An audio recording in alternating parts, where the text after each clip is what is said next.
Hi, today I'm going to show you how you can connect AtScale Design Center to Databricks. We're going to use as an example our tutorial models that come with the Community Edition of AtScale. It's in a public GitHub repo called SML-models. And in this repo, you'll find additional documentation about the different models and also additional documentation for how you connect the data in AtScale Design Center to different data platforms. Today, we're going to do it on do it using Databricks. So let's go to the Databricks console. Okay, so here we are at the Databricks console. The first thing we're going to do is, if you look on the left-hand side, you can see there's a Marketplace menu option. Now, if you are not an admin, you may not see this. So if you don't, you can ask your admin for this. So I'm going to go ahead and type in AtScale, and then you can see that I found the AtScale tutorials free data set. So this is all free. You're not going to pay for it. It's instantly available. You just click on that Get Instant Access button. And there's more options here. Here's the catalog name. So the one thing you should do is, just to make it easier for later on, is change this catalog name to AtScale Tutorial Data. So lowercase underscore. This will just make it easier to get access to hook it up to SML later on. You're going to go ahead and click on the and accept the license requirements and take it instant access, and that's all you need to do. So now that we had to get instant access, you'll see that button is going to turn to open. Here we are, and it takes us to our new shared catalog, AtScale tutorial data, and you can see there we have our three different schemas. So we have our AS Adventure, as well as TPCDS and WW importers. Okay, so before we leave the console, we're going to need a couple more things to create the AtScale data warehouse connection. First of all, you're going to want to get a user token, because there's different ways of connecting to your Databricks clusters.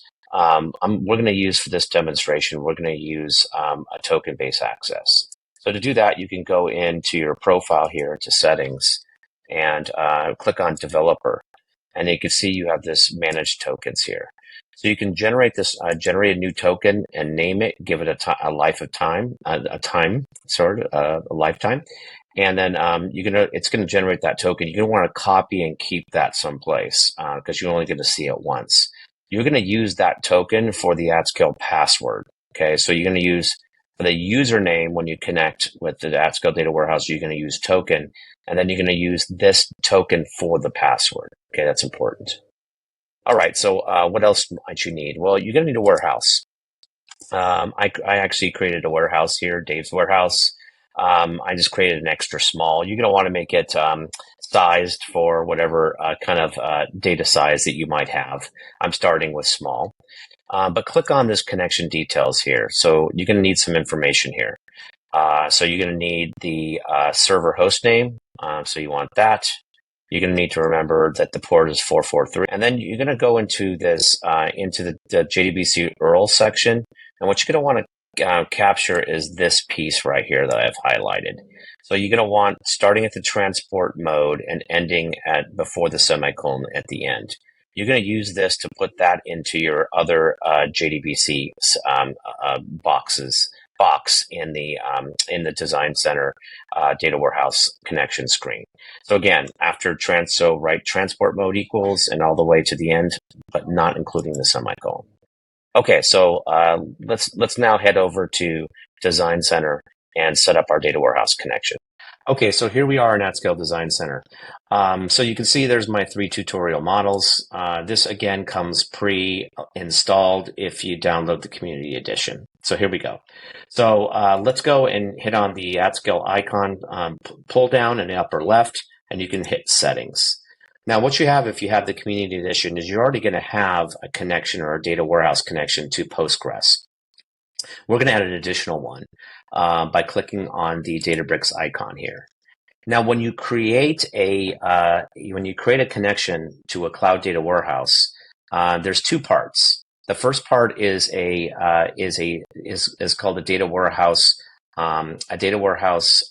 group, and the reason why it's a group is that you may want to have several connections in that group, which will allow AtScale to use different resources for different types of activities.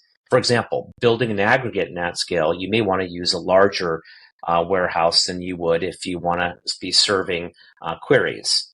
In this case, I'm going to keep it simple. I'm going to create the data warehouse once, and then I'm going to create a single connection. So I'm going to call it Databricks. Keep it simple, and Databricks. Now, what is the difference here? This is important. So this external connection ID, this is what I'm going to use in my SML connection object. This is what's going to tie it all together. Okay. And also, what also is important is my aggregate catalog and my aggregate schema. Now, this is where AtScale will store aggregate tables that it generates based on user activity. This is how AtScale makes. This is how AtScale makes queries really fast. And so, in this case, I'm going to put it into this catalog and this schema, and so AtScale will write its aggregate tables there. The only other thing I need to worry about is just select Delta as the table type. So AtScale will create aggregate tables as Delta tables. You don't need to enable the file system, so I'm just going to disable it, and I'm going to click Apply. So now what you'll see here is that you'll see that we now have a new connection for Databricks. So the next thing I'm going to do after that is I'm going to add, if I click this ellipsis here, I'm going to add a new connection. So now I'm going to add the actual connection to Databricks in this connection group. I'm just going to call it Databricks again. This is where you might, if you had multiple connections, you might call this Databricks aggregates or Databricks small queries or Databricks big queries. Okay, so I'm just going to do that. And now for the host, I'm going to use that host that was in my connection details screen. So that's what I'm going to plug in here. And I'm going to use 443 as the port. And then what I'm going to do next is I'm going to paste in my my extra JDBC flags. So remember that begins with transport and ends with before the semicolon at the end. So I'm going to go ahead and paste that in there. And just you can see, no semicolon, dangling semicolon, okay? That'll give you an error. And then you can see that I have my transport mechanism defined as well as the path, HTTP path. So in my case, I'm going to use, there's lots of ways to authenticate to your Databricks SQL serverless warehouse. I'm just going to use username password. And for that, I'm going to use token as the username because I'm going to use a token as the password. So remember I showed you how to go and get a developer token? Well, that's what you're going to use here in this field. Is in the password field, you're going to plug in the token. If you do that and you collect and you hit test, you should get a successful connection. So once you've done that and once you get a successful connection and you apply, what you're going to notice is that the screen will update, and what you'll see now is that you'll see pull up and connection up. That means you're A-OK and you're ready to go.